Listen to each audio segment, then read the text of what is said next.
Usually what I'll do is I focus on one of us for the intro, like when one of us intros the show, and then I'll switch it to the other one while they're saying hi, and then I'll pan it out to the three of us to do the open greeting.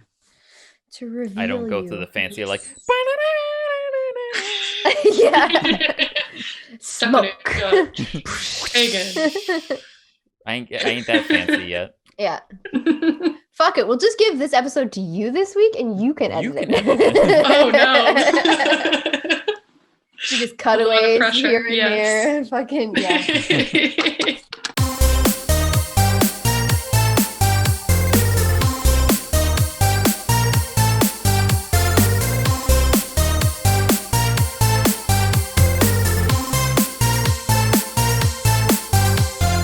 What's up, replayers? Welcome to the RedBear Podcast. My name is Dan with my co-host, Pagan. Hey. Hey, Pagan. And guess what? Oh, hi. We have a very special episode because we have a very special guest with us this week. We have the one and only Stephanie Judge. Hi, Stephanie. Hello. Hello. Insert applause.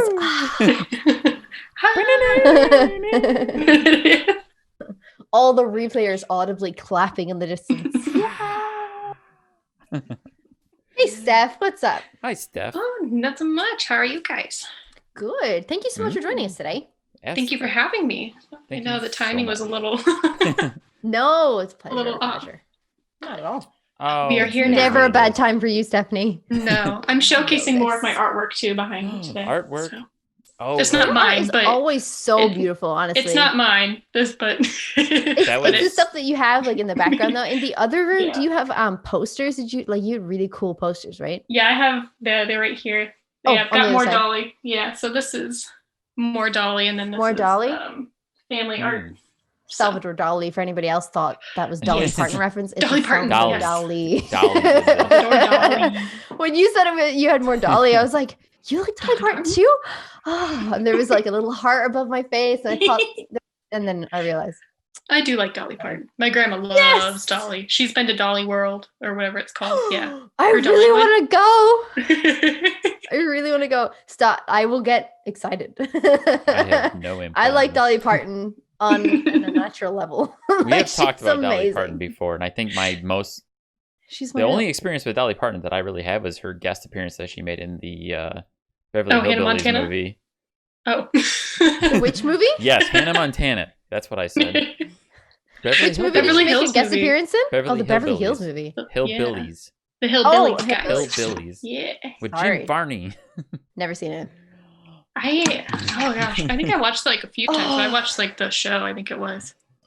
Oh yeah, the original TV show. Yeah, the original. Whoops. I used to watch that when I was a kid on Nick at Night, I think. That's going way back. Anyways. Wow, that is a way back. Let's say this is our second episode of Crew RedBear Podcast. I feel like I need to do something. Do I some don't know. jazz hands. I Some could. noodle- do some Oh, noodle yeah. arms. Hey. I don't have anything fun like that around me. Yeah, well, there you go. I had it for you, Steph. Thank you. Yeah, you're Pagan's welcome. got it covered. I got you covered. Well, fine. if you don't know, Steph, what we like to do here on the show is get to know our guest. And since you're a special guest, we've got some special questions for you. But we do like to start the show with, where are you from? I'm from Orange County, California. So I haven't strayed too far from Californian through and through. Californian through and California. through. Showing your Yes. true colors here. Yes. But I mean, I've got family in Ohio, so we'll go back there. So I've got a little bit, I feel like the If Midwest. you keep in going me. back, you're going to tell me you're Irish, aren't you? I am. Are you I serious? am. I am. I'm Irish. I'm Dutch. I'm German. Yes. I'm just a European mutt. That's fine. I am also something of that sort, so that's okay. I'm German and Dutch as well, but I don't think I have any Irish in me. That's upsetting. It's Everybody has a unfortunate. little It's Irish unfortunate. somewhere. Everyone Yes. has a little Irish somewhere, even if you don't know it. It's I probably in guarantee there. you. It's probably, Probably in in there. If you've ever sipped Guinness and thought, "Oh my God, my homeland," Mhm. that's definitely you. You have Irish in you somewhere in I your mean, blood. I do enjoy Guinness. See. To the Good. fatherland. I mean, To the fatherland. Fatherland. I think that's the German thing, isn't it? But Yeah, the motherland. Yeah, I think is English. that's the version. German coming out. Yeah. I can't speak a lick of German. I tried learning it, and it was those words, man. it's a fun in school? language. No, I did. I took French in school, Me but too. because I wanted to do, I didn't want to take Spanish because everybody takes Spanish. So I wanted to do something different, and my other options were French, German, or Chinese. I wish I could have So- taken German in school, but that wasn't an option at my school. Oh, I like was gonna- Mandarin?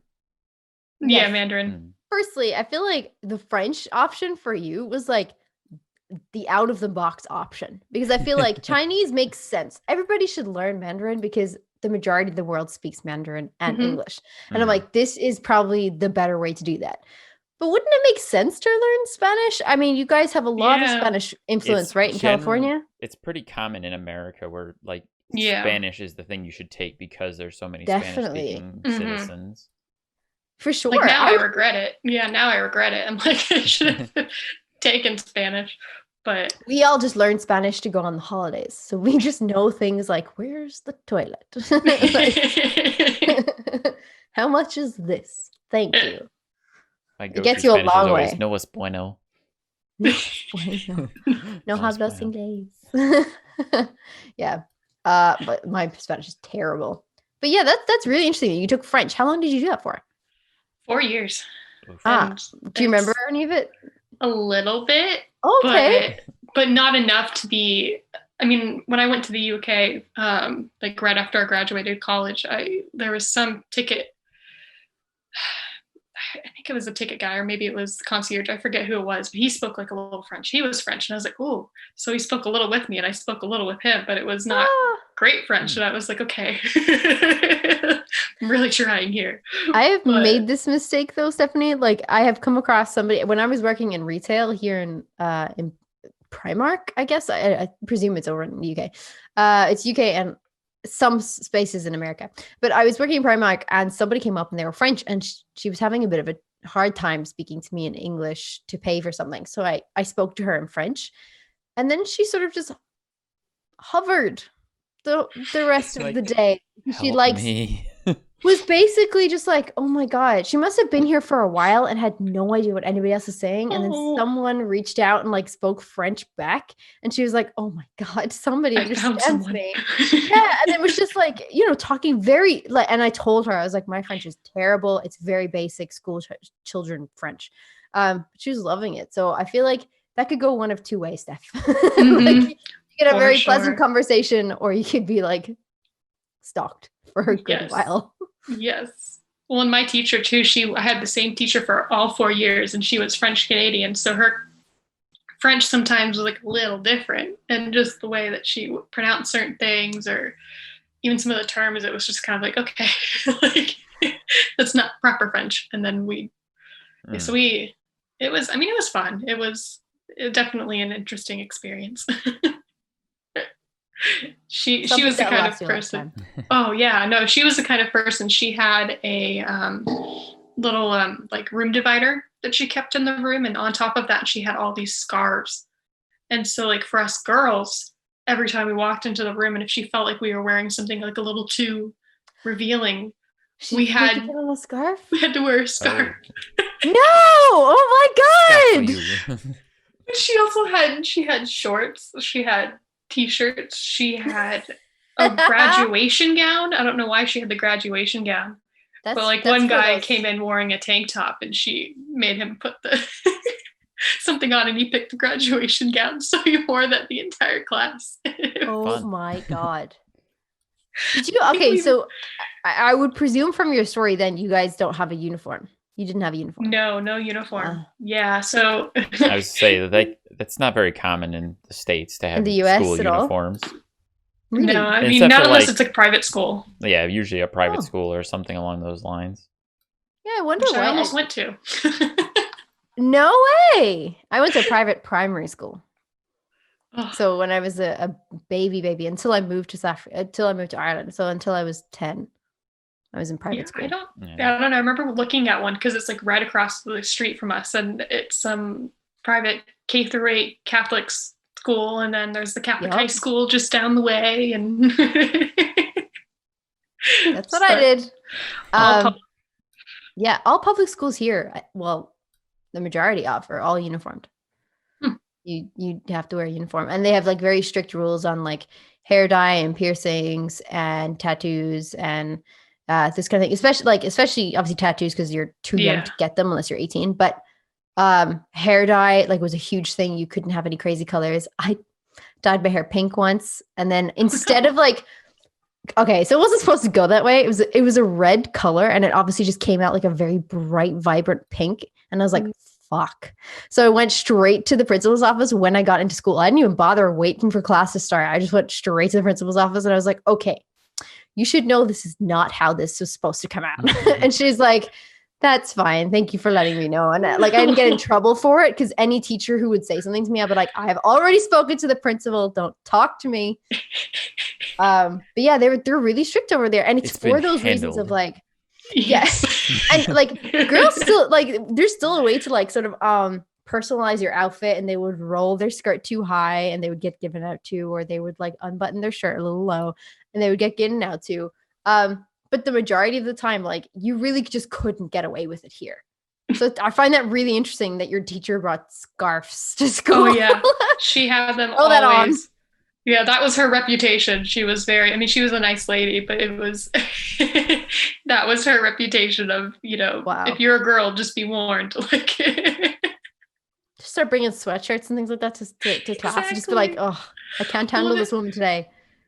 Well, and even just like for me, like I had to wear scarves sometimes, but it's like what I was wearing wasn't bad. It was just kind of like, oh no, a shoulder is revealed.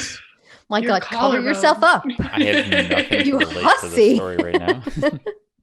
For you, it would just be like tank tops, I think. Or, it's like. Well, if we're on the subject of like foreign language teachers, my teacher who taught me Spanish in high school for 2 years ended up getting arrested and kicked out of school for child abuse or something like that. And then my 2 years of Spanish got like thrown out the window, basically. Holy fuck. Yeah, she was a psycho. Oh my gosh.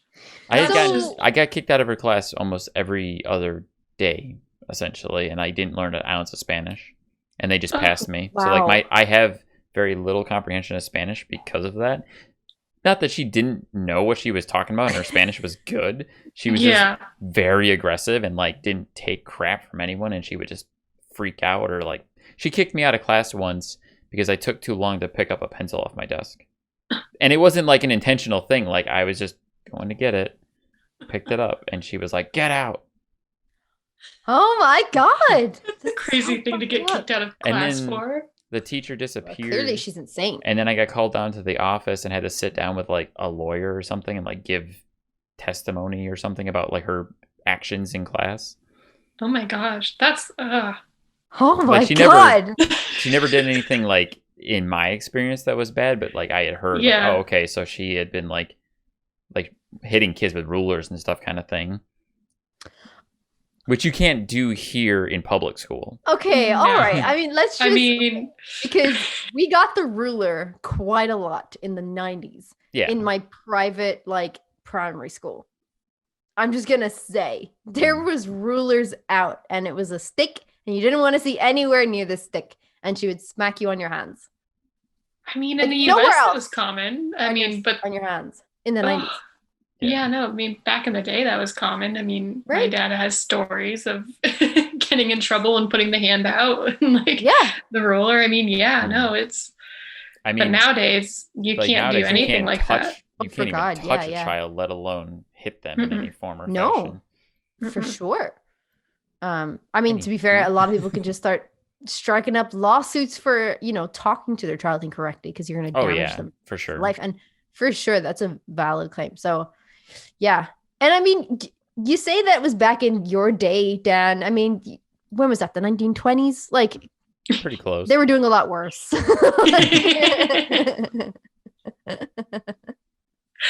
Oh, the roaring 20s. Old. Massive tangent aside. Sorry.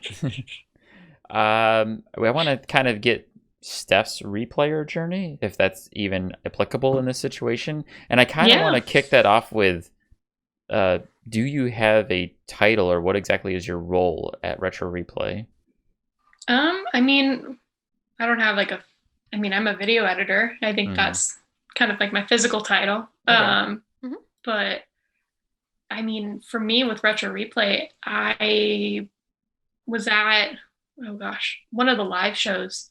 And I knew like the other editor who was there was going to be leaving. And I'd seen like people come in to interview. And so then I went to these live shows to kind of help out, and Nolan and Troy and Drew and all of them had discussed, and they wanted to offer me, the chance to edit. And I was like, whoa, this is a big step. This is awesome. And I mean, at first I was a little nervous, because it's a big show. It's a longer segment compared to what I had been editing at RedBear. And so it was very different, but it was still like exciting. And I mean, even for me, I was a little starstruck with Nolan, because I mean, I'm not a gamer, but like I watched Pretty Little Liars, so I was like, I knew who you were. And then you look at like the record of like all the stuff that he's worked on, so it's like, you've been in a lot of things that I've watched. That's perfect, because I actually had a follow-up question of if you were a fan of Nolan's prior to working at Retro Replay. So I was. I haven't talked to him about Pretty Little Liars, because I don't know. You haven't? No, because I feel like once I start talking, I'm not going to stop, and I don't know. Can't control yourself. I don't want to be that person, but I mean, I don't know, and it takes me a while. You're well established there now, Stephanie. I'm sure they won't get rid of you. Like, I mean, I know I can be a little quiet sometimes, but I mean, a little quiet. A little. I can. I don't know. Okay. It's a little nervous. But... So you were working at RedBear, though. I was. Yeah, I had been there for a few months. As a video editor? As a video editor. Okay. And then brought on for Retro Replay. So then I was kind of like behind the scenes for a long time, editing for Retro Replay as Drew. And I'm still technically Drew. I'm me too. I'm Drew too. Drew 2.0. I was going to say 2.0. 2.0. I feel like Drew is just slowly like grabbing people to be mini Drews. I just kind of like I picture Drew as like R2D2, like Drew 2PO. Drew 2PO. Drew 2PO. Oh no. I think Drewbacca's good. I like Drewbacca. Drewbacca's good. I think he would approve. I'm pretty sure Drew would approve of that. I think so. I had a question about how you got working for Retro Replay, but you went right into that, so you got ahead of me on there. I will ask. So, how long have you been working for Retro Replay? So it's come like January, February, it'll be 2 years at RedBear, which is crazy. Nice. And I got lucky. I mean, I just came across RedBear Films. I was doing searches, trying to find jobs, and I had already been out of school for a little while, and I didn't want to be working at the hair salon for forever.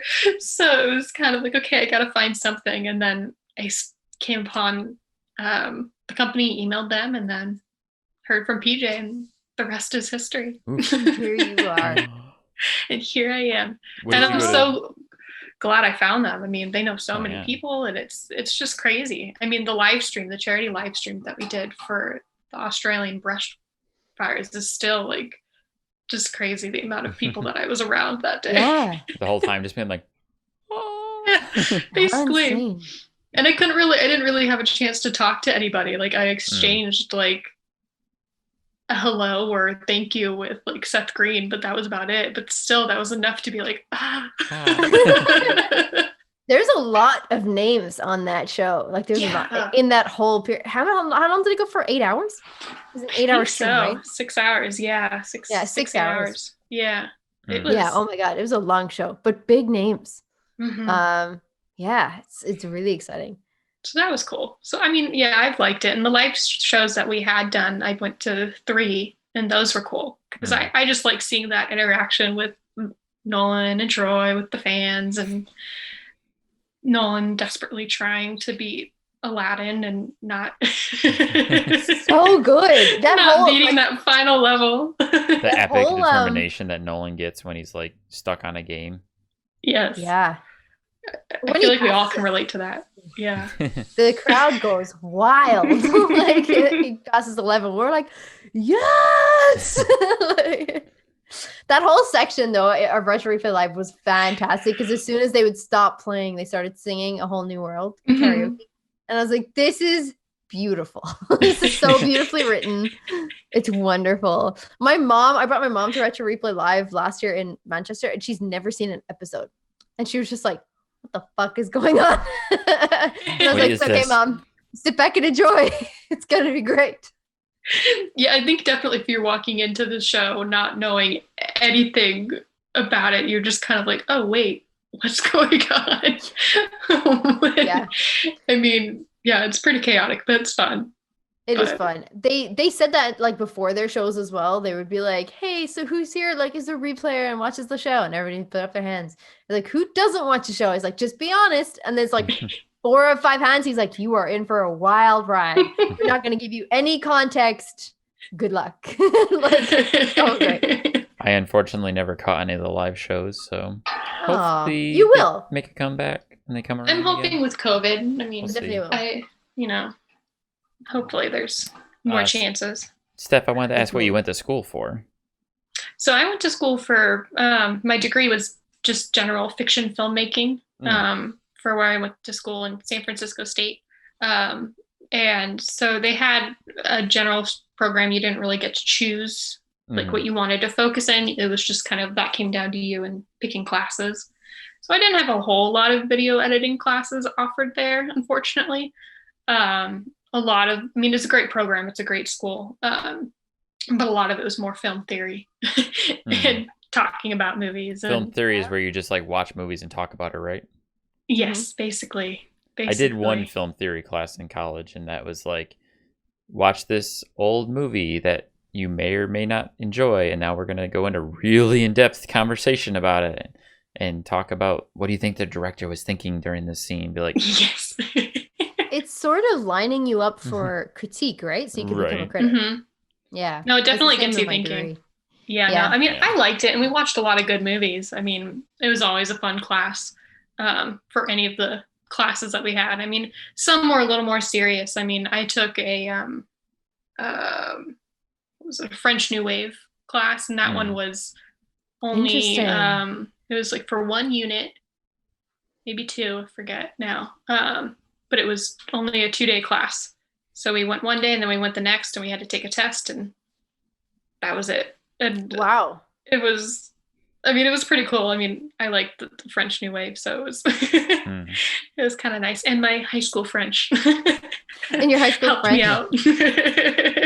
I don't know about US Netflix and stuff like that, but there are quite a lot of French shows on the UK Netflix that are dubbed over, but there's also 1 or 2 that are just subtitled, and they are amazing. They're really good. I love watching French films or French TV shows, like actual series and stuff. There's one called Le Mans, and it's basically about a serial killer who has now got a copycat, so they have to hire the serial killer to help catch the copycat, and it's brilliant. Le Mans, L-E-M-A-N-T.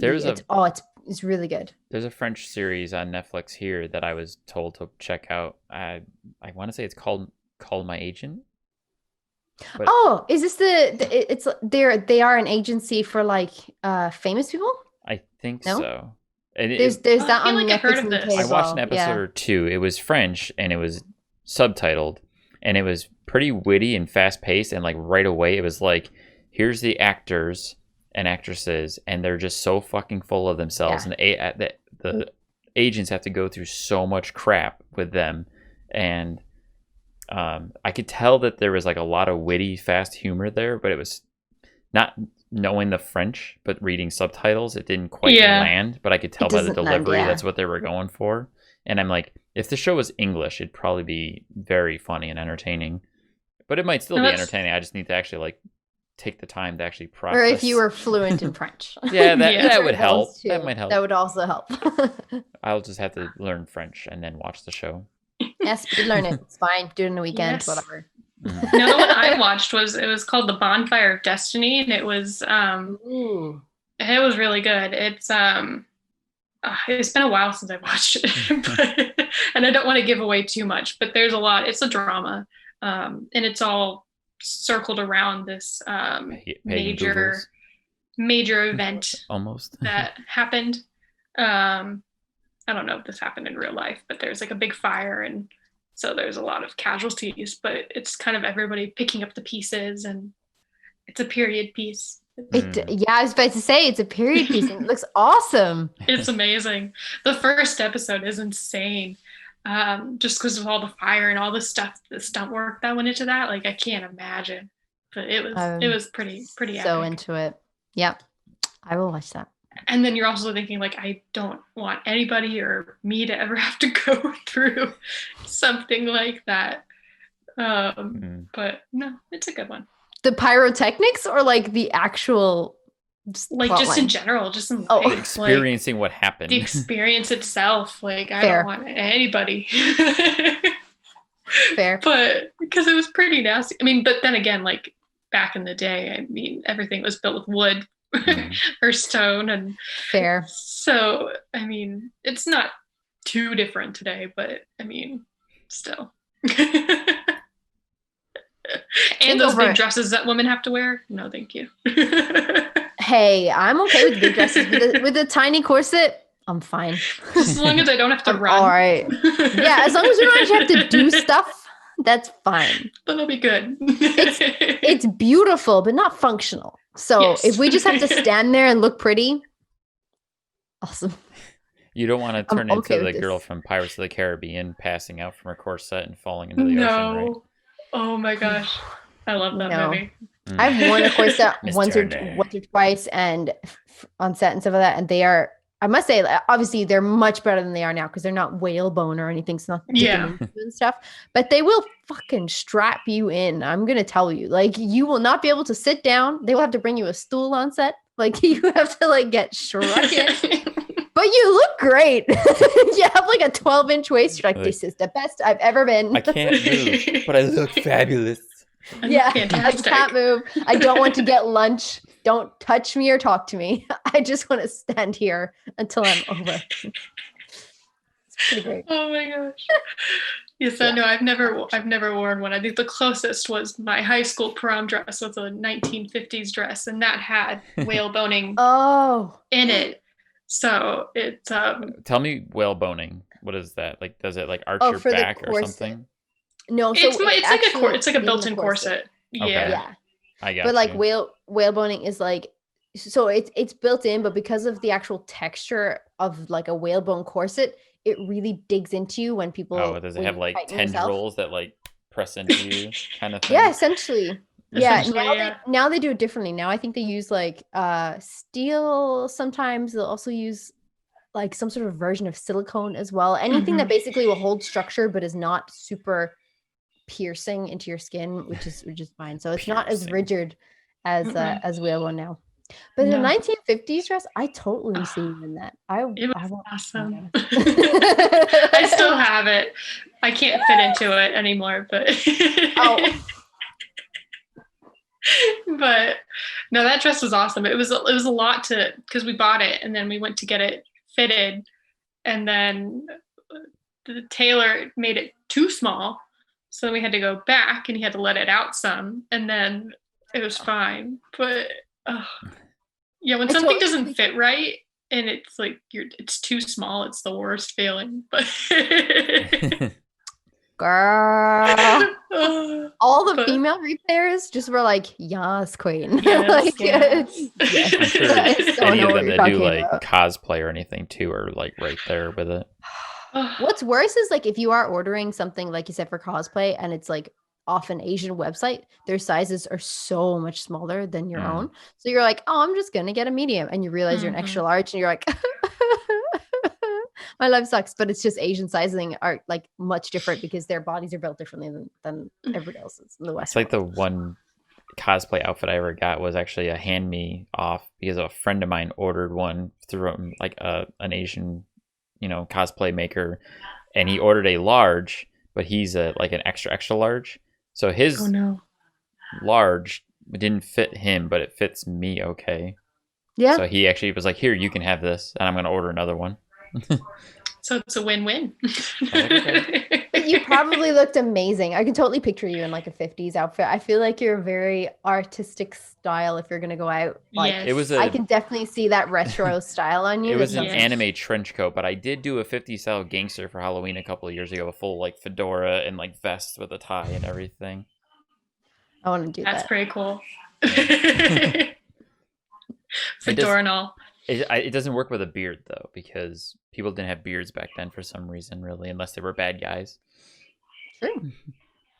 Yeah, As that's pretty portrayed in accurate. many a video and movie. Yes. I mean, Oh, just look at okay. Uncharted 3 and all the bald, like clean shaven, no hair baddies and stuff in there. Like, Yeah. That was just because they were in the UK for the beginning of it. Yes. It's like 30% of the population. apparently I don't so. know. Those are just facts that we make up. 66% of all facts are made up. If I can get away with it, I'm gonna pull off the. We were talking about Uncharted, so I'm gonna say, let's talk about video games. Yes. Yeah, it's like my video games. A segue and say, Steph, I don't know how much of a gamer you are, if you are a gamer. Well, I believe you're a smidge of a gamer. I guess some would say I'm a smidge. Because like I mean I had a Wii growing up, but Who didn't have a Wii? so I played like a lot of Mario games. I had a Game Boy. I had a pink Game Boy Advance. I had a pink Game DS. Boy Advance. And I miss them. I gave my DS to my sister, and when I have seen it, I'm like, I wish I had that still. I miss playing games on it. It was so much fun. But I had like Guitar Hero for my DS, so I felt really cool. With a little finger frets on there. A little finger thing on there. So I had that too. It was awesome. What else? We had like a little console with like Pac-Man and just like what's it called? Dig Dug.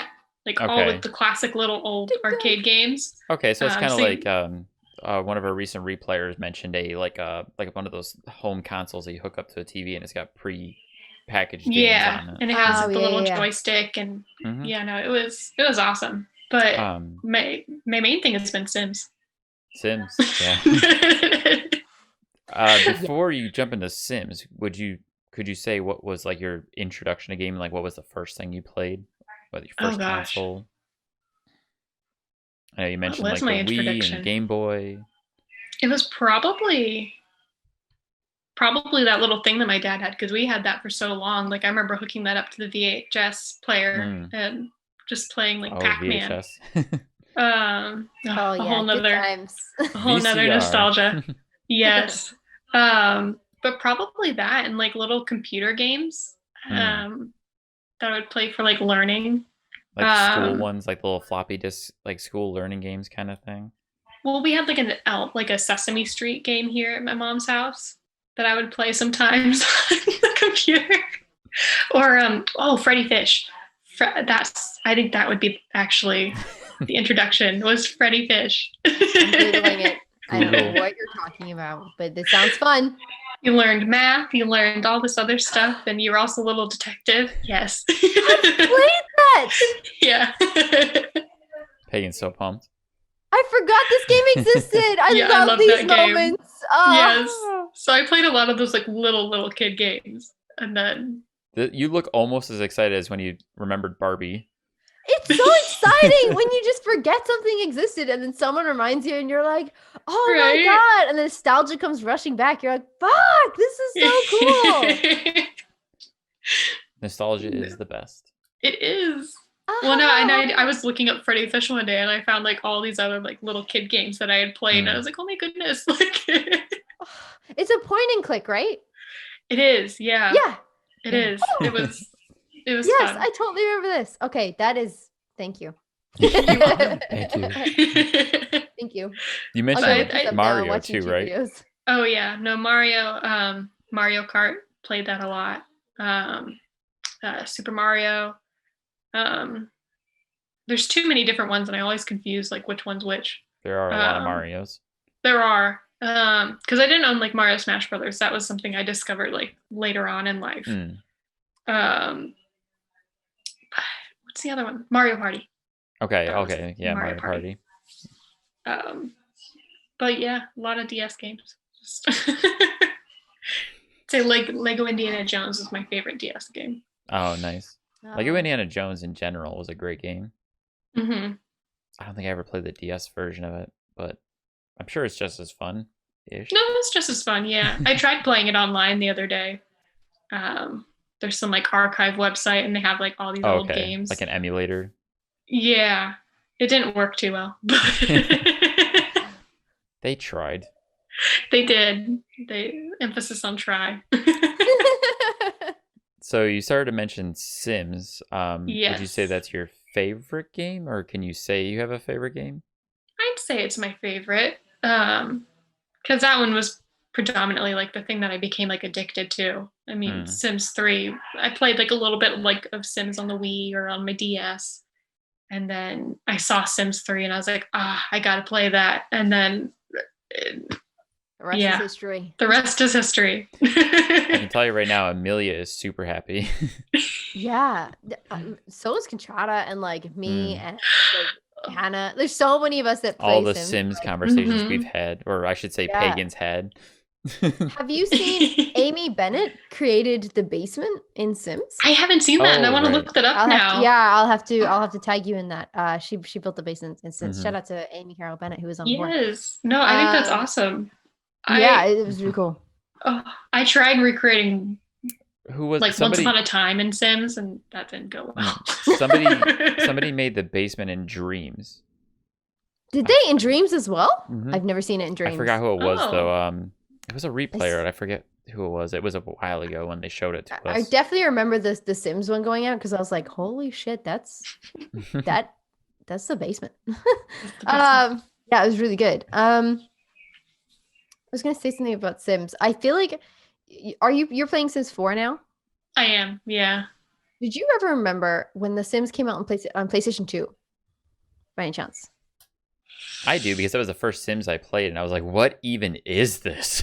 See, now I actually really enjoyed the Sims on PlayStation 2. I've played 3 and 4 on the PC, and it's fine, and I love it and stuff. But I really enjoyed Sims on PlayStation 2 because you had tasks and like stuff to do. Like it give you like almost missions. You have to do. I love that aspect of Sims. I love that aspect. I played Sims Castaway. And then there was one that was like Sims where you were a vet. That was like my DS one. But Castaway was what I played on Wii. So, because I don't think I played a PlayStation until, I don't know, like high school. Oh, wow. Because the guy I did it, he loved PlayStation, and he had all the PlayStation games. So. Okay, fair. I introduced him to Sims. He introduced me to PlayStation. And we never saw him again because he's addicted to Sims and has never come out. Yes. Yeah. If that happens, it's either World of Warcraft or Sims. It's a rabbit hole you'll never come out of. Like, no. I'm too busy living my virtual life. Yes. Yeah. Basically, yeah. And you're living multiple versions. I've done this a lot though, Steph, and I want to know if you do this too. You go in, make your family, make your character, you make everything, and you go into your house. And then after 2 days, you're like, meh, and you're starting a new family and you build a new house. Yeah. I have so many families within the game where it's like I played with them maybe like once or twice. And now they're just sitting there and it's like, I'm not really happy with where that story went. I'm just going to start a new one or I feel like that's where I went wrong with Sims. Like we've talked about this because you mentioned that in the past where you said that you made a family, moved on. And I was like, I only made the one and I got bored with them because I just watched them go to work every day. And that was it. Love when you sent them to work though, and then there's like a little screen that pops up with like a challenge from work. Like, do you do this or do you do that? And you can either get like demoted or fired or you can get a promotion. And I'm like, wow, we're keeping the job financially. Yeah. We need the money. I'm easily entertained, especially if you didn't put the motherload cheat in. Yes. You need the job. Oh my gosh. Well, and it's funny too because there are some like families that you'll play with and you get like invested in their lives. And then I've had instances where like these like awful things happen, and I'm like, wait, no, like I can't do anything about that. No. Like in Sims 3, I had these twins. I sent them off to college, and then it was finals day. They were the one. She had finished all of her tests, and she was waiting at the house for her brother to come home so they could have a party. And then I get an alert like at the top of the screen. It's like something's happening over at this building, and I'm like, what? And I click on it, Oh, no. and all of a sudden, like a meteor just comes and like hits the building. Oh my God. I'm like, what? That's the building my sim was in. And then all of a sudden, all these sims just start walking out, and they all just start dying. And there's probably like 20 sims that died. So then I had to wait to collect my sim because the Grim Reaper was making his rounds going to I didn't know this could happen. The beauty of the weather pack or the seasons pack. But that was Sims 3. Sims 4, it's I've dealt with other issues. That's heartbreaking. It is. I know I had a sim in Sims 4 go to like the pool, and it was wintertime, and I just clicked on. I was like, oh yeah, I'll come hang out with you somewhere. I didn't really read where it was going, and then it was some like polar plunge club, and everybody was going into the water, but everybody was freezing to death, and I couldn't leave. Oh no! Oh my God! So like, and then the funny thing is, like, the Grim Reaper would almost be done, and then more people would come and get in the pool, and I'm like, what are you doing? Oh my God. So people just kept on dying. I've never noticed that this could happen in Sims. Like, honestly, I just had all the basic versions except for Sims 3, I think, where I had quite a few expansion packs. Have either of you played Sim City? Yes. So what do you think of Sim City? I don't think I have. I like it. It's different because I'm so used to, like, I like that idea of creating like the world and actually like living in it. And like, I feel like Sim City sometimes, like, it's fun, but it's definitely different. So, one of my favorite things when I played Sim City was you could like, you build your city, you have your, residential and industrial districts, and you like, it's the same kind of thing, managing the resources and what's happening in the city. But for me, I had the most fun when like you would get like disasters. And they started introducing like really outlandish disasters, like giant Godzilla like monsters would come raiding into your city and destroy everything. No. And you're just like helpless. You're just watching everything get destroyed. You're like, and then build everything back up, and then your city gets hit by a meteor and the whole city explodes, and it's like, well. Yes. That sounds stressful, and I feel like The Sims is not stressful. This is hilarious. I didn't know this other side of The Sims. I mean, they were pretty rare to get those kind of disaster level events like that. I mean, but funny. Oh yeah, they were hilarious. And then you could actually do it on purpose. Like you could build up a city and then be like, unleash every disaster at once and watch everything just get obliterated. Oh my gosh. Just because. I would do that. Yes. Yeah. I would. Just once. Just once. Just once. Oh my gosh. I'm trying to think. I think that's pretty much it for me, Sims wise. Do you have a favorite expansion for Sims? Oh, well, it depends. For Sims 3 or Sims 4, I mean, like for Sims 4, I pretty much own like almost all of them. There's some like weird, like my first pet stuff. And I'm like, I've got to see this. I don't need this, or like so you've collectively spent like thousands of dollars on this because those Sims expansions are expensive, aren't they? What are they? I thought they were well, it depends. Does it average between like $20 to $40? Yeah, I would wait for like sales to happen and then buy it when it's discounted. Yeah. But I mean, Sims 3, because Sims 3, everything I bought was on disc. So that one, it was a little different. And I was in high school. So like, obviously you couldn't spend as much. Back when games were like complete packages when you bought them, and like you might get an update or like a patch or something. But yeah. And then Sims 4, everything's online. So it's completely different. Yeah. Yeah, but I mean, Sims 3, I liked, oh gosh. I mean, I always like the seasons one because it always adds in like that fun little element of surprise.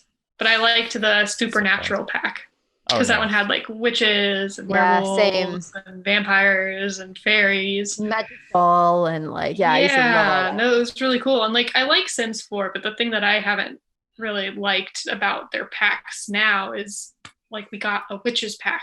Okay, well, great. Can I get something else in that pack with that if you're doing something supernatural? And EA went, no, because we like money.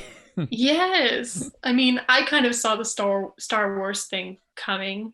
Because when they first released Sims 4, they had like Halloween costumes that you could wear in the game.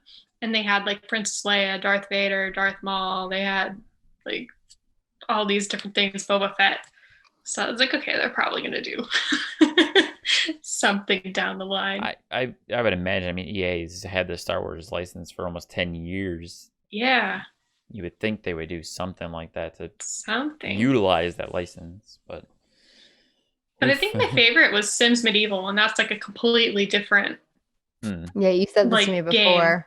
I mean, and I wish that had gained more popularity and more people liked it. That sounds interesting too, because like, was that still like a proper Sims game where you basically made a Sim family within medieval times, or did it have a whole different theme to it? I mean, it's kind of similar. Like you're given one Sim, and that Sim is either going to be the king or the queen, or you're the ruler of this kingdom, and then you kind of have to quote unquote build everything up. Okay. So you'll complete quests, and then every time you complete a quest, you get points, so then you can build like say like the knight's quarters, and then you can add in a knight, and then you could play like as that king or the knight, and then you could build like a spy's quarter, and then you could play as either one of those, and then they add in like religious, so you've got like what is it? I forget what the churches are now. There's like 2 churches and like a tavern, and so there's all these like different things. So it was always fun. And then they only had like one expansion for that, which was pirates. So you could be a pirate. You could be a pirate. Who doesn't want to be a pirate? Sure. Yeah. Yeah. The only thing I didn't like about that was like the world was the same. Like it was always going to be the same. So I wish that there had been more worlds, like more things involved. That's so but cool. I think because it wasn't as popular. I mean, if you like D&D, I mean, was Medieval an expansion for a particular Sims game, or was it standalone? Standalone. Yeah. And Sims 4 Medieval, isn't it? Just Sims Medieval. Sims Medieval, yeah. Sims Medieval. Sorry. I'm actually curious to try that out or check it out if I get a chance, because that sounds like it'd be more interesting to me than a regular Sims game. It is interesting. Yeah, I mean, because you've got the quests, so you've got that like, it's more than just living a life. Yeah, see, I like that element of The Sims. I think like that's probably what drew me to the PlayStation 2 version of it. So I'll definitely have to look at this one. And what's it called? Pirates and Nobles. Yes. That looks great. Do you even Sims, bro? Do you even Sims, bro? Oh gosh, I could talk about Sims for hours. We have been. Oh my gosh. It's already 7:00? Wow. Yeah, right. That should satisfy some Sims fans out there, I hope. For sure. If we can jump back to some retro replay questions. This is a fun question that we were thinking about was, what was the hardest episode to edit because it was making you laugh too hard? Let's see. Because each one has been different. Early on, oh gosh. Let's see. And I can understand it's probably tough to answer because you probably laugh really hard most of the time. Most of the time. I mean, Nolan and his shenanigans by himself with like Uncle Noli and like all the stuff that people don't see that gets cut out. There's things we don't see? How dare they? Sitting on her cutting room floor. Exactly. Yeah. Exactly. No, but I mean, oh gosh. Like I loved always like the Uncle Noli's. It's hard because I see so much content. So it's hard for me to just pick one. Kind of blurs together a little bit. It does. But I mean, I liked The Matrix. The Enter the Matrix episodes. I think those were pretty cool. They weren't, like as funny, but it was still cool to see like Troy with all of his love for The Matrix, and like Nolan with like the football episode. I think was pretty cool. Like when they get really passionate. Oh, okay, yeah. So are you saying that's thing. kind of like like your that. favorite episode of the show in general? Not necessarily. I liked Bassmasters because it was completely random. It was such like a weird game. And that was the one that Oh, Nolan fish- leaned real hard into, wasn't it? Yeah. Yes. Yeah. Yeah. And When like, he's talking about the hooks and stuff. oh the yeah, flies. yeah. What you gonna do here is you gonna go with your green willow, and you're like, Oh, in the Star Wars episode. Now we're getting my brain going. now we're getting there. Now we're getting there. Just turn the gears a few times. Yes. Honestly, like any impression just gets me. Like it's just Yeah, fair. gotta pause and take a moment and then go back in, and then there's like more impressions. And like the Star Wars one was crazy because it was like impression after impression, and you're just kind of like Christopher Walken, and then Yes, Gary on to the Busey. next Gary Busey. Oh, the Gary Busey. Yeah. Like, what would be the worst cast for Star Wars? I loved Oh, that. yeah. Like Marvin. That was so yeah. Oh my god. It was great. So good. So honestly, I'd say that one for like retro proper Star Wars would be Star Wars and Bassmasters. Bassmasters. I love that you love Bassmasters. I've only watched it recently, and it's just so funny. Well, and that was like one of the first few episodes too. I think like I really dove in with like adding in like fun graphics. So like the Nip and Tuck show, like I just totally just wanted to go love like the hokey route, and just I had a lot of fun with that one. Father Knows Best. I loved Fall Guys, and I want more of that. Oh yes, That should be a good time. preach, Stephanie. Like I loved Lego, and then I'm sitting here watching Fall Guys, and I'm like, Lego who? Yeah, right. Yeah. Like, why weren't we doing this before? For It sure. was so great. If I can throw it Oh out my there too, God. like during the Fall Guys episode, that was like towards the end when Nolan took over the controller again and he started getting really into the game. I was like, I can see the Spider-Man twinkle in his eye. Like he's getting mad, but he wants to keep playing and he wants to win. For sure. Well, and I think he was totally ready to just stop playing, and Cooper's like, no, there's more to play. Like you've made it through. Like we can't just decide You're to not stop. I He just can't see abandon this a through. level. No. Who does that?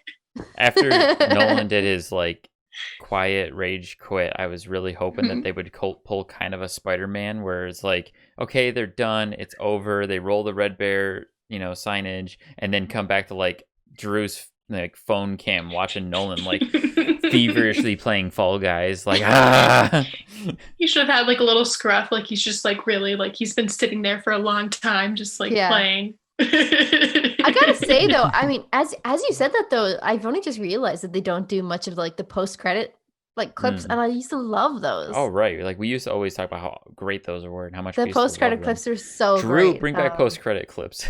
Post-credit clips. Hashtag Stephanie, bring it I'll back. see what I can do. Hashtag Drew Thank 2. Drew 2.0. Drew 2. They're all great. They're so good. No, they really were, because it was kind of like, oh, we're done. Oh wait. It was just like some random stuff as well. I just those post-credit clips were great. We I'm also really happy that you used to Sorry, go homage ahead. that too. The post-credit. Yeah, we clips. did. Like back We in the did. day, I used to throw in a little audio soundbite at the end of the podcast. It was just a random thing that was said at some point, just completely out of context, just to be funny. homage. Yeah. Yeah. I'm really happy that you brought up Fall Guys though, because I feel like the reception for Fall Guys was really good too. I think everybody really enjoyed it, and I think it was very visible that Cooper and Nolan were very much enjoying themselves and getting frustrated at the same time. So Yes. yeah, good And shout. just the fact that they jumped into it. I mean, just like I have no idea, like, if Nolan had played it before, really Probably seen it. not. I doubt it. But About it. oh my gosh. I mean, now it's like I sit there and I'm like, I want to play that. I mean, That was a common reaction in the live chat too. A lot of people were like, I want to go play Fall Guys now. yes. See you on Fall Guys. Between like the cute little characters, but then it's like I just like I was annoyed anytime somebody tried to grab like Nolan, and it's like, what are you doing? What is that? Like what is happening? What's worse, Stephanie, is like we didn't see it in the episode, but there's like a level where it's a memory based level, and when you get onto the right tile, the tiles that were the incorrect tiles, they disappear. Yeah. People can grab you and push you off of that, and that has happened. And it's been the worst rage quits, because you're like, fuck you. Like, why would you do that? Why are you messing with somebody else's game like that? Trolls. And it's probably some like little 12-year-old just like troll. hee hee. Yeah. So rude. Or the gang of people, if there's like a party of people playing that are obviously like trying to get the other member of the party in, they'll wait at the finish line and start grabbing people. You're like, why? Some people just want to watch the world burn, Stephanie. Quite Honestly. literally. It's like that was my exact mindset every time I see one of those people hovering at the finish line. Like those, they just thrive on chaos. Mm-hmm. They are Ultron. They're Ultron. Ultron. Oh no. Fair. I mean, I haven't played it too much, but I've heard about like Among Us. Yeah, that's been pretty popular too. I've been looking at that. Got it. Well, shout out to the zoom-ins for you, Steph. Oh, Steph, the editing on Fall Guys is so good. Those I epic had fun with that one. Oh my gosh. Yes. I think my favorite was Cooper did one where he was like more quiet and more calm. He's like, no, God. Like, and it was like, yeah. And I was like, okay, we're gonna go slow on this one. Just like tell me how you did that. Is just is it all keyframe? Chef's kiss. All keyframe and keeping things like in line. So like Uncle Noli, I'll do that a lot. And so you just got to keep it positioned just right. So it doesn't look like you're doing it on the computer. It looks more natural, like you're on a steadier, like camera smoother. A steady, just like doing it with the camera. For those editors out there. Hot tips. Yes. Hot tips from Stephanie. Keep it in line, because if you don't, then it's got like the little weed. Yeah. Gotcha. Fair. I'm trying to think. I think the first time I did that was with there was some episode in Troy. I put Alan Rickman's face, or I put Troy's face on Alan Rickman in Taken, or not Taken. God, sorry. Die Hard. I was thinking about Taken. Yes, I remember when he's saying something like, oh God, you're one of them, aren't you? It was that section. Yeah. I totally remember that. So like I had fun with that, but yeah, no, it's tricky. Keyframes it's a godsend, but it's also a nightmare. Two sides of a coin. Yes. But no, I liked the Fall Guys episode. I think that was honestly like my favorite one from. Oh, that makes me think of like, because there were some good cutaways in that. I wonder like who's in control of cutaways. It's all you, 100%. Stephanie. Not 100%. Like when we do notes, like Drew, like, hey, like this will be a good one, or like, Nolan will be like, hey, this is what it actually is, or this is what I talked about. Like, so it's mainly like Drew and me. And when Troy was on too, like he always had like, like a lot of good clips or like good ideas. He has stuff. I feel like Troy has media files stored in his head. Probably. So that when he's doing it, he sees the clip and then has to be like, and it's some obscure reference from an 80s film nobody's ever seen. And you're like, how? He has it memorized. Yeah, he has it like locked down. It's very strange. It's not like, there was like that one it's scene. It's a talent. Yes. Maybe Troy has kind of an eidetic memory. Sort of. Maybe. I don't know. Possibly. I'm the kind of person, I know what you're talking about. I just can't remember the name. I'm always that kind of like, I know it. I can see it. And like, I know it, but I don't. Yes. But yes. No, but yeah, those cutaways. It's hard. I mean, I forget what episode it was, but there was one. I loved the movie The House Bunny. And Nolan and Cooper were talking about bringing home. Oh, he didn't want Cooper to bring home like a girl that was the one that poops, like the one that stinks out the bathroom. Yeah.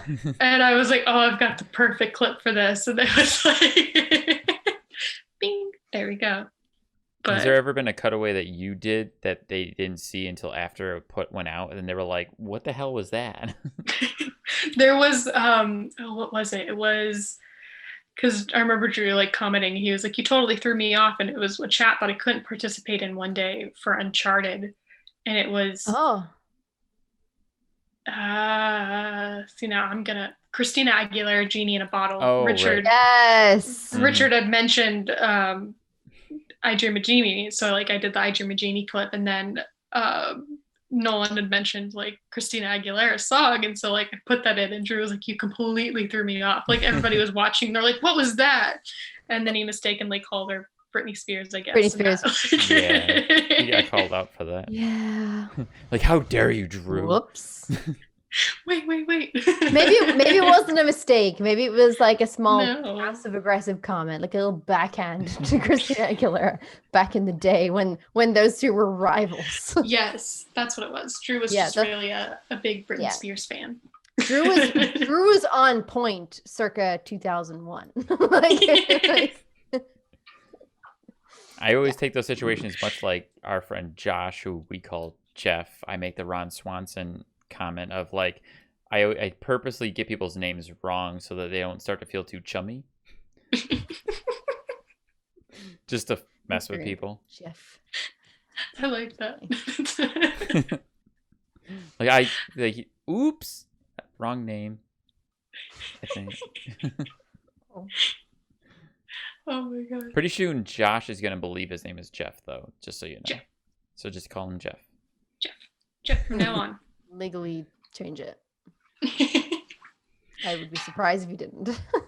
It'll be official once Drew calls him Jeff in the chat. Then we're like, yes. Just thanks for your input, Jeff. Jeff. Just put it in the chat and he will know.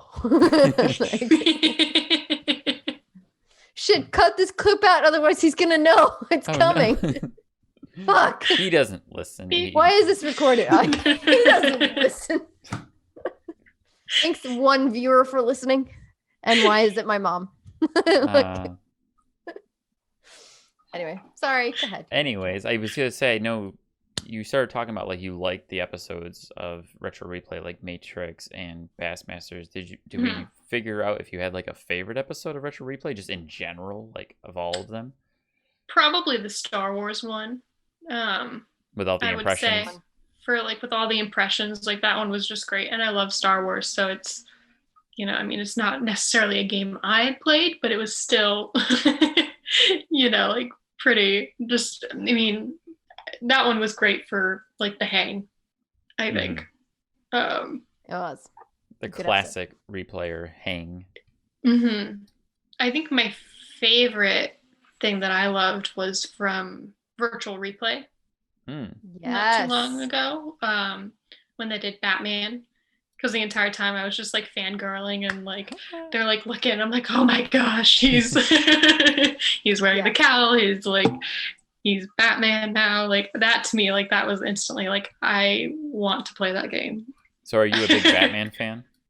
I do like Batman, yes.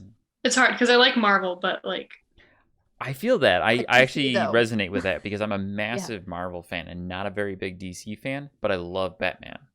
I love Batman. I liked Wonder Woman too. I mean, there's small bits. I mean, like for me, like I really loved like the new Wonder Woman movie. I mean, it was really good. Yeah. I think it's one of the better good DC movies that they've done. Yeah. I mean, because I don't know, because I haven't seen all of the new ones through. I generally don't watch them because they bore me. Yeah, that's my thing. I'll get halfway through and I'm like, meh. I will say that, like, I think a lot of people have been Batman fans and really didn't know much about Marvel until like Marvel came into cinema and like was in the Marvel universe and everything. And I just feel like Marvel's cinematic universe has just done a better job so far. Oh, for sure. Like it just has done a better job so far of like churning out content that is entertaining and like watched by a lot of people, a variety of audiences. Whereas I think DC, like sometimes the stuff in DC can be really dark, and I feel like they should have focused more on the darker side of stuff. Otherwise, you get things like Batman Forever. Yeah. Yeah. Yes. Old Schumacher, what were you thinking? Yes, unfortunately, I've seen all of those. Yeah.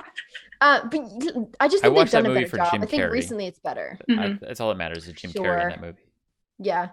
I just think so Marvel has done a better job of like of churning out really good content in terms of movies that I guess can appeal to a lot of people, whereas DC, they're only just starting to come onto this whole like the DCU, and I don't if it's gonna go as well as I think it is. I think they've actually done a really good job with Aquaman. I have no idea how. Yeah. See, I didn't watch Aquaman. Surprisingly, pretty good. I will say the Joker movie was pretty phenomenal. I like that. I think they're hitting the nail on the head now with like the Joker movie, the new Batman movie with Matt Reeves, by Matt Reeves coming out. In my opinion, the Joker is to DC what Deadpool was for Marvel. It's opening the door for them to make grittier, darker, more R-rated movies, essentially. Because then after Deadpool was successful, they made Logan, which was also an R-rated movie, and that was awesome. Like, I can't imagine that movie having not been R-rated. No. It was so visceral because they had an R rating in it, and it's that watching that movie, I'm like, this is how Wolverine always should have been, because in the comics he's crazy hyper violent, and the movies were always kind of subdued, you know, because there were comic book movies. There were more when X-Men movies started coming out. That was still the beginning of superhero movies, like really making a thing, you know, becoming popularized. Yeah, because I remember watching The Incredible Hulk, and like that was kind of really what pulled me in. Like after, you know, you've got Iron Man. Iron Man is really what like pulled you into like the Marvel universe, and like the Hulk was like that next little step. And even though for like Edward Norton, like it didn't go that far, like it's still like he did a great job. Like I like that movie. It's a good movie, honestly. It gets kind of crapped on, but I think I actually just rewatched it because of the new Avengers game coming out. Me and Brandy have been watching a lot of the Marvel movies, kind of like making our way through the MCU, and we actually watched Iron Man, then Hulk, and I was watching. I'm like, man, this movie still holds up. Like, it's still really good. It's still relevant in the timeline within the MCU. It's just not, you know, the Mark Ruffalo. Right. It's not Mark Ruffalo. It's not the Hulk as we know him now. Yeah. But it was still I've just loved. Yeah, I've loved to see like the progression of like all the Marvel movies from the beginning to. I mean, Endgame was intense. I mean, I remember sitting in the theater, and I'm an adult, but I'm still watching there, and like Thor comes in, I mean, spoiler alert, and like chops off like Thanos' head, and you're like, holy crap, like what just happened? Like in the first like Avengers, that would not have happened. I mean, it's crazy. But I do think like darkness is like a good key in some senses. Like I love the Christopher Nolan Batman series. You know, like those were just really good movies. And so, I mean, I don't know what the line is, but like DC's got to figure something out. I think they are getting there, and I think it is that progression. Like, it's really interesting to see how far Batman has come, like on TV or portrayed on like visual media. I think it's incredibly interesting, and I think only now with things like the Joker, like I said, this upcoming movie directed by Matt Reeves for Batman, I think these are going to really hit the nail on the head for the DCU, or like DCCU technically. I think it will really start driving home what they're about, because I feel like they did drop the ball some places. And you're like, like lean into the fact that it's dark. Batman is dark. That's great. Like, just lean into it and you will get more fans. There's many Batman out there. Look at the Tim Burton movies, the two Batmans. Like, that's what those did. Great. Batman wasn't dark before those movies. Other than like the Frank Miller series, which somebody will correct me. I don't remember if the Frank Miller Batman came before or after those movies, but there was the first big screen portrayal of Batman as a dark character. And I still, in my mind, those are the two best Batman movies. And then like the Christopher Nolan ones, which I think came as close as you could get in a Batman movie to like what the cartoon did, capturing the darkness that is the Batman universe and still portraying it in an entertaining and not super bleak way, I guess. Yeah, fair. I'd agree. I concur. I think DC's been good on the front for TV shows, though. Yeah. As far as DC's like even just like all the animated. Better at animated stuff. Like their animated stuff has always been a little better. But like the new, I really wanted to like the new Batwoman, and I tried, and it was just not. I don't I think don't I've know seen what it. it was. Is it an animated series? No, it's because it's part of their like live action DC, like the CW stuff, like the CW Flash stuff. and which the Flash it's has an always American been good. TV Arrow's show? been good. It is, but they recast How did I not know about Batwoman this? for season 2 because she really? left. But I don't know. It was okay. I mean, it did have that darker quality to it. I can't. It's harder for me to get into those shows, I think. It's the red wig. It's killing me. I'm not gonna lie, the red wig is killing me. Yeah, what y'all doing? I haven't watched any of those shows other than I started Green Arrow at one point. I watched maybe the first season of that, but I have a problem with TV shows feeling too much like a TV show. If that makes sense. That makes sense. I think Smallville did it for me. I think Smallville ruined me on those because I hated the adventure a week kind of thing. Like Smallville never really had consistency. And it did have an overarching storyline from start to finish, but it was too much of here's the epidemic that Clark has to deal with. All of his friends get enthralled in it and they become a part of it, but then magically by the end of the episode they've forgotten everything. They've lost their memory and life resets by the beginning of the next episode. And that used to drive me crazy. Yeah, that's fair. That is fair. There's definitely something to be said for like TV shows that feel like TV shows. Yeah. You're like, I wish it was just a really good show that I'm like, oh my God, I can't wait to watch the next one. Yeah. I did not know this Catwoman thing is existing. I am Pagan Googling right now. And Pagan Googles. It's just a big W. I'm going to have to get the sound effect or I'm just going to take my keyboard and just like. Yeah. What? Hold on a second. Is Kevin Conroy in this? Is he? He played Is he making like a cameo? Yeah, I think he did when they did their what was it called? They did like a crossover, so they were bringing like everybody, so they brought in like versus. Yeah, and even brought in like the Smallville Superman, like they brought in everybody, like even like the other Superman movies. Like they brought in everybody. But he was brought in to play I think he was brought in to play like the older Batman. Yeah. Yeah. Bruce. And he's like, when Batman is kind of like all fucked up and he's basically more machine than Batman. Because like his like joints and everything are wrecked and stuff like that. More he machine comes down man. the stairs and she's like, Bruce, and it's Kevin Conroy. Okay, that's fine. I immediately has reached a level of respect that it probably shouldn't have. But that's fine. So that's pretty awesome because Kevin Conroy is easily one of the best Batmans out there. So, for sure, probably the best, if I'm honest. I do have to give him more credit for his role that he's played as Batman over like Michael Keaton. Because obviously, for me, Michael Keaton live action. Yeah, he's the best Batman for me. Honestly, I just gotta say. I like Michael Keaton. I think he was good. It was weird when George Clooney stepped in. And just kind of like, what's going on here? Yeah, such a strange choice, and the Val Kilmer choice as well. I'm like, weird. The Christian Bale choice is not bad, and the Robert Pattinson thing, I was like, nope. And then I saw the trailer, and I was like, all right. I wasn't sure. Have my attention. We'll see. Yeah, like I'm keeping an eye on you, DC. Honestly, well, I mean, like I can get like Twilight out of my head, and I'm like, okay, I don't know about like. Thank you. Yeah, I've never watched Twilight, so I don't have that problem. So. I mean, I'm one of the few that like liked them, but like I was committed. Like I read the book, so I was like, okay, I got to see how this pans out. And... See, now I know Robert Pattinson more from his role in Harry Potter in the Cedric. 2 movies. Cedric Diggory. Yeah, Cedric Diggory. Cedric from 4. Yeah. I don't remember if he was in any of the other ones or if he was strictly in. He's only in 4, isn't he? He's only in 4. Yeah. He comes and goes. Yeah. Yeah.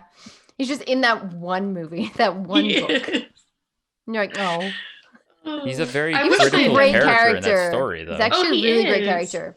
I wanted more of Cedric. Like I didn't really read the books.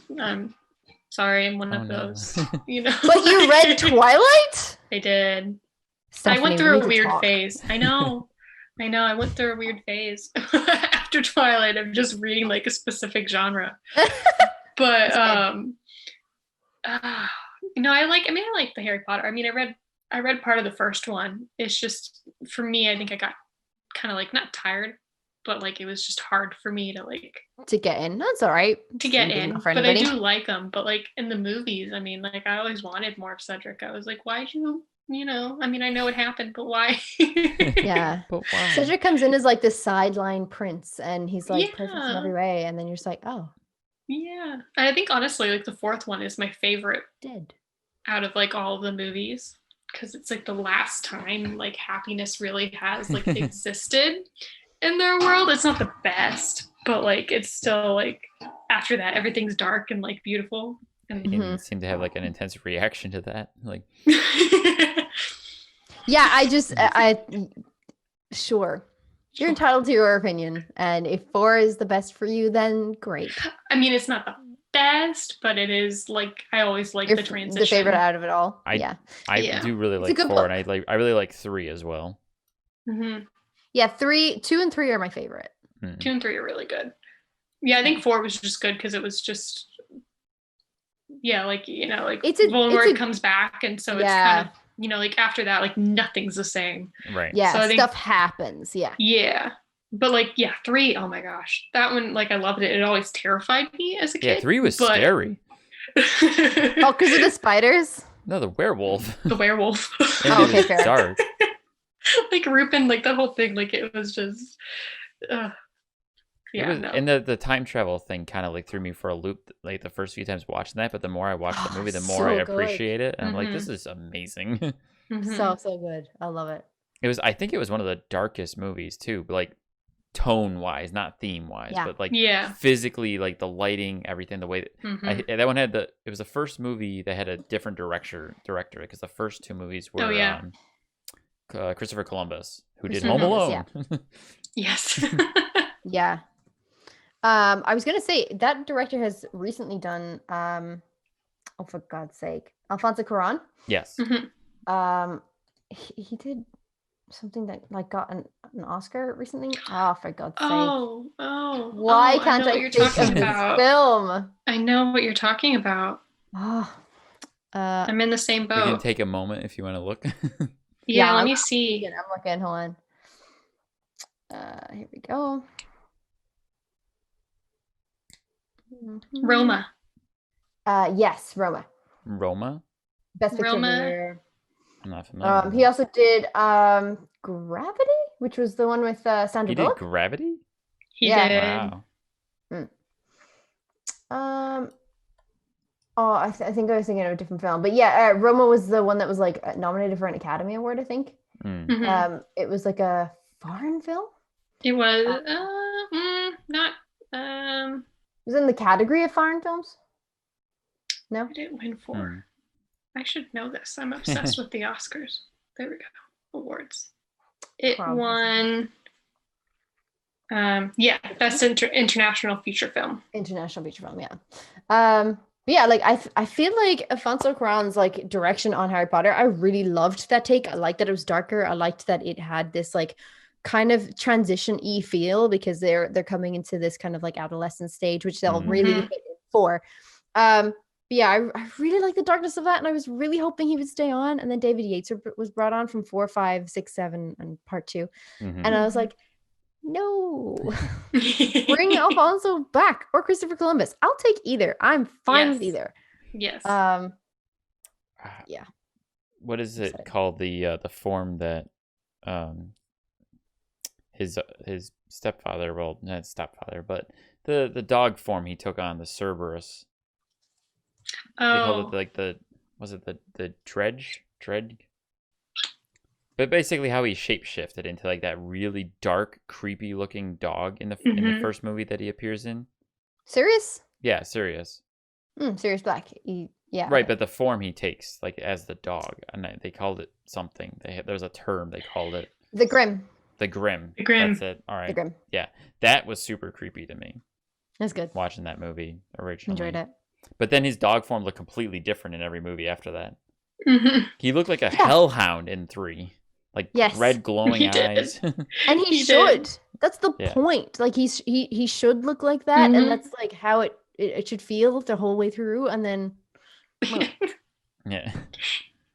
And he was just like an Afghan dog or whatever it was that they used. Yeah, like... I have issue honestly with like 4 to 7 and 7 Part 2. Like I just have full issue with all of those films. I'm like, I can't deal with you anymore, David Yates. But other than that, the books were good. Yeah. I want to read them. I highly recommend reading them. Yeah. They do get really engaging. Like the further along in the books you get, the more technical the writing gets. So it gets more enjoyable to read as an adult too. Yeah, I would agree with that.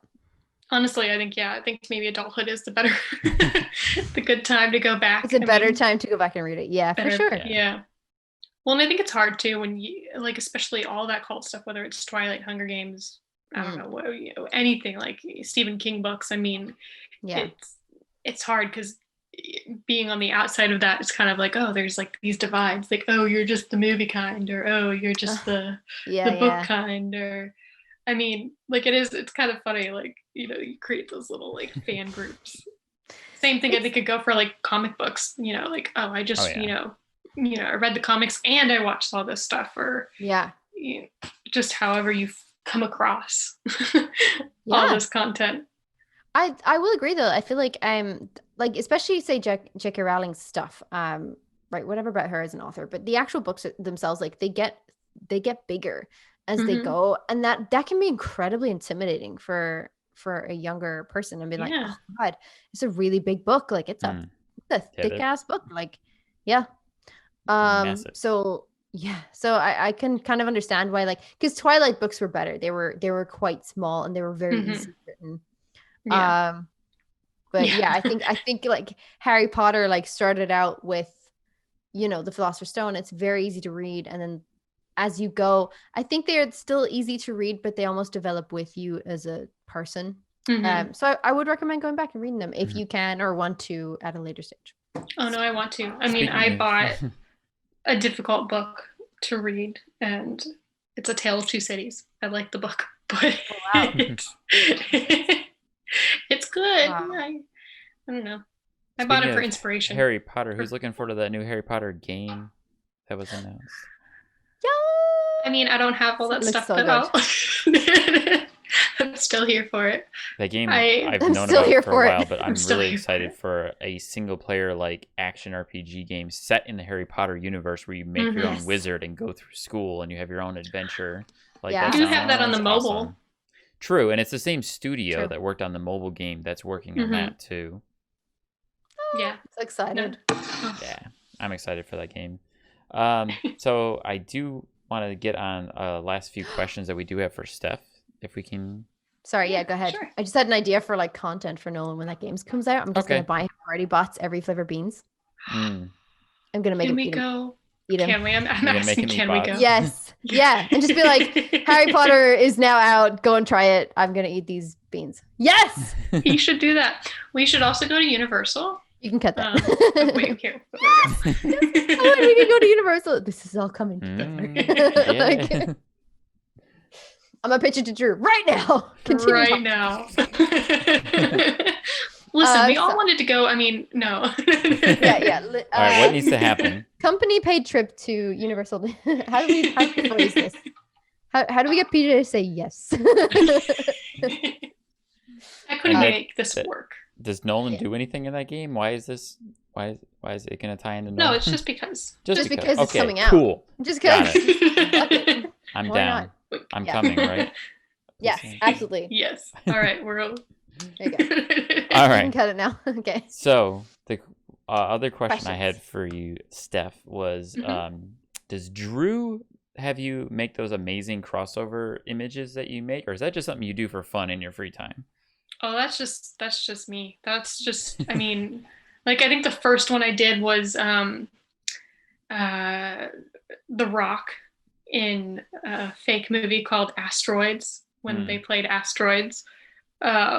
And like that was the first one, and after that it was just kind of like I like this, like it's really fun, I think, to do all that kind of stuff, no matter what the movie is, or like Home Alone, like as Die Hard. I mean, it's yeah, it's crazy crossover. These mashups. quick little glimpses. So I mean, yeah, it's me. And like you graced me with doing the one that I asked for Tangled because of the Father Knows Best reference. Yes, so good. Ever since that one was fun. I mean, I made 2 versions. I need a Mother Knows Best, Father Knows Best crossover. Yes. Who would that be? I guess it would be Cooper and his mama. I don't know. Who knows? That, oh my gosh, that would be funny. Oh, that would be a nice little Mother's Day episode. I'll have to talk to Drew about that. Yeah. Does Jill need to get in on it? Yes. Maybe. If she's up to it. I think that would be interesting to see. We have a couple of last throwaway questions I want to put out there, and then we can have you, share anything you want to share, and we'll say goodnight. Especially because it's getting a little late for you, isn't it, Pagan? 12:15. What is the time job. Anymore? It's the What life. is time? I'm on PST now. Welcome to California. Thank you. It's It's only beautiful 4 p.m. here. You can see a little bit of it behind me. It's like I'm right there, Steph. Yes. So real quick, if you can, just how have you found working with everyone at Retro Replay? Oh, I love it. It's a great community. I mean, it's a little weird right now being away from everyone. When we have shoots, I'll come in and drop a drive off for footage, and so you'll see everybody, and it's kind of nice because you want to stick around and and just kind of hang and chit chat. And so I mean, it is nice, and I think the longer I've been there, the more comfortable I've become in that environment. Because even then, still for instance, going back to that charity live stream that we did, I think that was really cool to be around all these people, but it was still it's a lot, and I kind of was more quiet, and I had work to do, so it's not like I could go and sit there and chit chat, and I was in the other room. But I mean, it's stuff stuff like that, just even the little live shows that we did, all those little things, just kind of being able to work together and figure things out, and where do we want to go and take things, and what can we do, and if I have ideas, what can I bring to the table. And I mean, they're all really nice. I mean, it's a great environment. Nice. Nolan's hilarious. I was gonna say, we also had a question given to us by our own friend of the show, replayer Candace, was asking what your favorite part of being part of Retro Replay was, but I think you just kind of told us. a little bit. Yeah. Honestly, it's the little live shows, all the little things. I mean, because all that stuff's exciting. I mean, growing up as a kid, I always loved the movie industry. I wanted to be a part of it. I didn't know how or what exactly I wanted to do up until really my junior year of high school. Was when I was I want to be an editor. That's what we're going to do. This is what we're going to do. I don't know how we're going to get there, but we're going to make it work. And then college is a little bit daunting because you don't really know anybody, and when you're getting ready to graduate, it's kind of hard because if you don't know anybody in the industry, you've really got to work your way up. So I mean, in college at least, I was lucky enough I was in a film fraternity, so I had all those friends that I have today, and had those little experiences that I had in that. Those hookups. So I mean, it's nice to have all that kind of stuff, and everybody is different. I mean, my one friend, he's a big audio guy. He loves music, but he's also really big into sound. And he's your go-to. If you had questions of the fraternity, he became that go-to. But honestly, going back to that, I think that's my favorite. All those little interactions. Have you ever had to clean Drew's cage? Not yet. I actually haven't had to. It's thanks to thankfully, COVID, right? Thanks to COVID, I haven't. It gets pretty messy because he just kind of leaves the soup cans in there and just kind of lets them sit. And there's just a big pile. That's really kind of what has become the cage. You can't really tell. Yeah, what's the bar cans anymore? It's just soup exactly. Cans. Yeah, exactly. And we do have to let him out sometimes. And it's. on occasion, just on for occasion, like 20 minutes. Yes. So those few times that you've seen him, that's him out in the cage. He's free. Being his best Drubaka. Yes. Yeah. That beard. Oh my gosh. Yeah. I mean, it's fantastic. It is.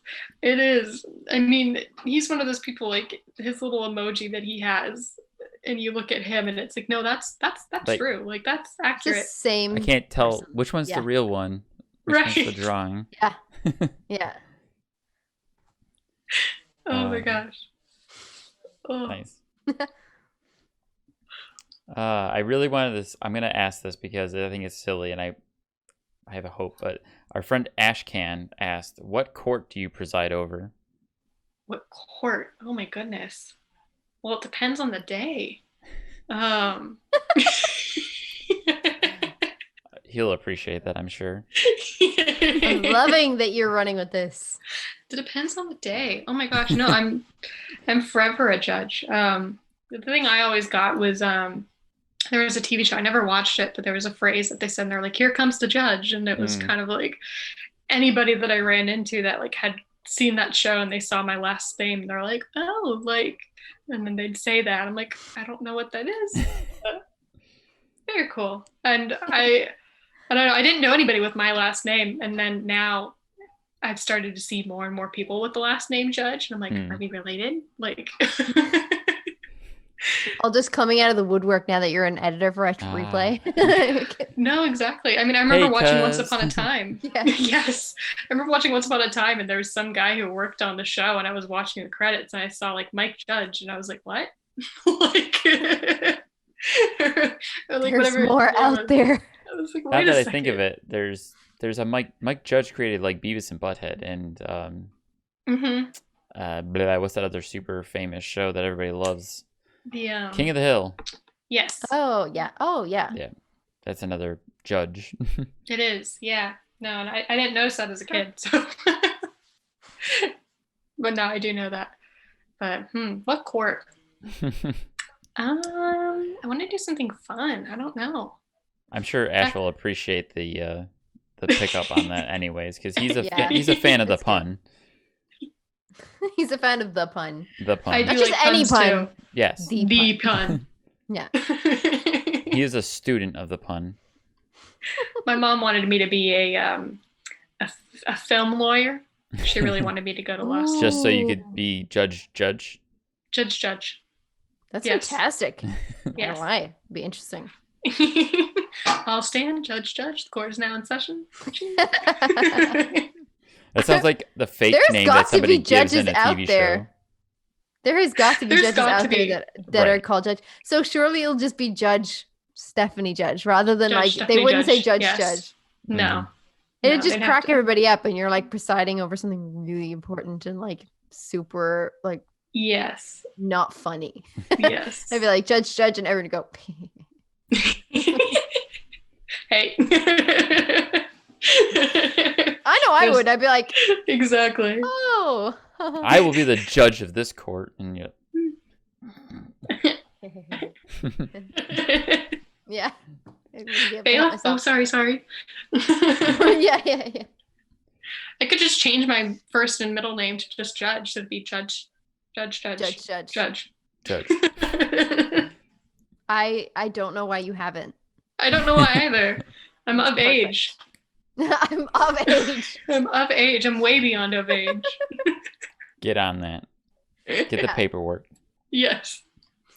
No longer Stephanie. Just Judge. Just Judge. Formerly known. You heard it here, folks. Alrighty. Oh my gosh. Oh, my cheeks hurt. Good. That's what we aim for. Yeah. Oh my gosh. All right. Before we roll on, Pagan, do you have any last questions for Miss Stephanie? Burning questions. No, I feel like you've answered them all somewhere through a tangent. Yep, so right. I was like, extracted through tangent. Yes. That's how we're going to extract all the information. That's what the FBI should be doing. Just make them tangent enough to release that information for you. It'll take hours, but you'll get there. Yeah. No, I'm good. It's been a pleasure to have you, Steph. It's always nice to talk to you and hang out with you all the time. So it's really nice. And I actually spoke a few words now, as Nolan would say. Like, that's enough for like my lifetime, I think. Oh, Nolan. Nolan. No Holio. No Holio. Yes. I don't know where that came from, but I love it. It was already in the system before they had started filming, so it's. I noticed that when we played Uncharted 4 multiplayer with them, that his username was No Holio. Maybe it's Cooper who's like come up with that. Maybe. I think so. Maybe. And I just picture like Nolan as like Cornholio from Beavis and Butthead, like with his shirt pulled over his head. It's like, I'm No Holio. Maybe that's where it came from. Who knows? Oh, maybe. They're honestly, full of references. It could be. Yeah. It could be. Huh. Go ask Nolan for it. I will. Yeah. Yes. Have him give that as an answer to our retro replay segment. Next members live stream. I will send it across. Yeah. Yes. For sure. Sweet. All right. Well, thank you so much, Stephanie, for coming and having this getting to know the retro replay crew episode of the Replayer Podcast. So we're going to give you a chance if you want to share your socials or anything else that you just want people to check out. So have at it. Alrighty. So, I mean, basically my Instagram, if you want to follow me on Insta. I don't post a lot, so don't get your hopes up. No sweet crossover posts. Upsetting. Yes. It's, I used to post a lot, but it's just, I don't know. Instagram's hard, but it's judging since day one. Judging underscore since underscore day underscore one. And I think my Twitter is actually the same, if I remember correctly. We will cross-reference that. It's judge in. Judge in since day one. No underscores, no G. Well, I guess one G, but true. Yeah, I mean, I don't really use Facebook, so it's not. I have Facebook, but yeah. So those are my socials. Perfect. If you want to drop a follow or not, that's okay too.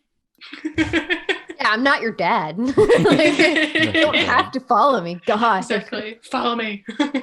I need followers. I appreciate following you, Steph, because you have a very good GIF game on Twitter. Oh, thank you. I love GIFs. If I could use GIFs in the live chat, I would be beautiful. We do get into some epic GIF conversations on Twitter. Yes, it's great. I love GIFs. There's so many things to pull from. And my friend and I we discovered that face swap thing that people have been doing. Yeah. So he and I were like that exchanging. evil thing. Yes, I took it off my phone, but like we had sent like I put him on like Dumbledore, like it was it was great. It just became too much, so you had to remove it from your phone. Yes. Too much. Too much. Too much. All right, so let's wrap her on up. And Pagan, where can the folks find you? You can find me at Pagan Plays on Twitter and at Pagan_Plays on Instagram and on Twitch. Sweet. And then, of course, I am Stark Evil Vash on all platforms except for Twitter. I am Stark E Vash, StarkyVash. And I would also say that if anybody does have any questions for Retro Replay, send them into thereplayerpodcast@gmail.com. If you have questions or suggestions for Drew directly, you can also send them to members at retroreplayshow.com. That's right. Yes. Very important. Very important. Very important. Those are the emails. Take them down. They're in the show notes. Yeah. They are in the show notes. If you didn't hear it, you will. You can send them on over to us or to Retro Replay or to Pagan, whichever. You can also message the Replayer Podcast if you'd like to be a guest on our show, or message me or Pagan on Twitter. And then lastly, we'd like to thank everyone over at Retro Replay, which is like you guys. Oh. Well, thanks, Stephanie. Thank you. Thanks, Stephanie. You're welcome. And also thank you, Drew and PJ. Drew and Nolan. PJ and Nolan and Paul. Thank you guys. Without them, I wouldn't be here. That's what we say. That's what we say. Oh my God, she watches the show. Shh. Yeah, it's exactly what we say, because without all of those guys, we would not be here. We would not be here. And then we say, game over. Game over. Woohoo. Game over. Dum, dum, dum, dum, dum.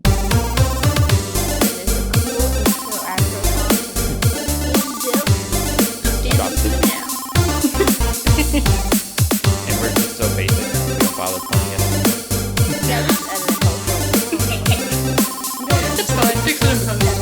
10-second outro. It's fine. Like, you Oh can my go. gosh.